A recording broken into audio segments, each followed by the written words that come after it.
അധ്യായം 13.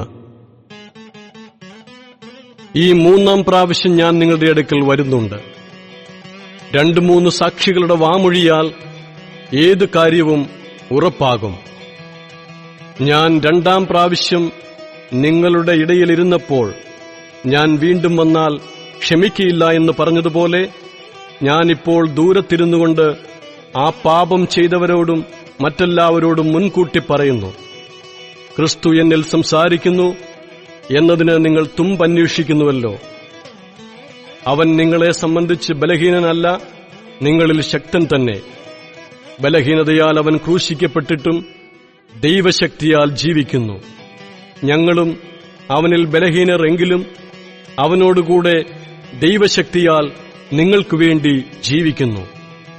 നിങ്ങൾ വിശ്വാസത്തിലിരിക്കുന്നുവോ എന്ന് നിങ്ങളെത്തന്നെ പരീക്ഷിപ്പിൻ. നിങ്ങളെ തന്നെ ശോധന ചെയ്യുവൻ. നിങ്ങൾ കൊള്ളരുതാത്തവർ അല്ല എന്ന് വരികിൽ യേശുക്രിസ്തു നിങ്ങളിലുണ്ട് എന്ന് നിങ്ങളെ തന്നെ അറിയുന്നില്ലയോ? നിങ്ങൾ കൊള്ളരുതാത്തവർ അല്ല എന്ന് നിങ്ങൾ അറിയും എന്ന് ഞാൻ ആശിക്കുന്നു. നിങ്ങളൊരു ദോഷവും ചെയ്യാതിരിക്കേണ്ടതിന് ഞങ്ങൾ ദൈവത്തോട് പ്രാർത്ഥിക്കുന്നു. ഞങ്ങൾ കൊള്ളാകുന്നവരായി തോന്നേണ്ടതിനല്ല, ഞങ്ങൾ കൊള്ളരുതാത്തവർ എന്ന പോലെ ഇരുന്നാലും നിങ്ങൾ നന്മ ചെയ്യേണ്ടതിനത്രേ. സത്യത്തിന് അനുകൂലമല്ലാതെ സത്യത്തിന് പ്രതികൂലമായി ഞങ്ങൾക്കൊന്നും കഴിവില്ലല്ലോ. ഞങ്ങൾ ബലഹീനരും നിങ്ങൾ ശക്തരുമായിരിക്കുമ്പോൾ ഞങ്ങൾ സന്തോഷിക്കുന്നു. നിങ്ങളുടെ യഥാസ്ഥാനത്വത്തിനായി തന്നെ ഞങ്ങൾ പ്രാർത്ഥിക്കുന്നു. അതുനിമിത്തം ഞാൻ വന്നെത്തിയാൽ ഇടിച്ചു കളവാനല്ല, പണിവാനത്രേ.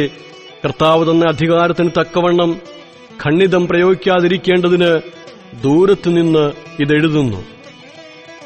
തീർച്ചയ്ക്ക് സഹോദരന്മാരെ, സന്തോഷിപ്പിൻ, യഥാസ്ഥാനപ്പെടുവിൻ, ആശ്വസിച്ചുകൊള്ളുവിൻ, ഏക മനസ്സുള്ളവരാകുവിൻ, സമാധാനത്തോടെ ഇരുപ്പിൻ.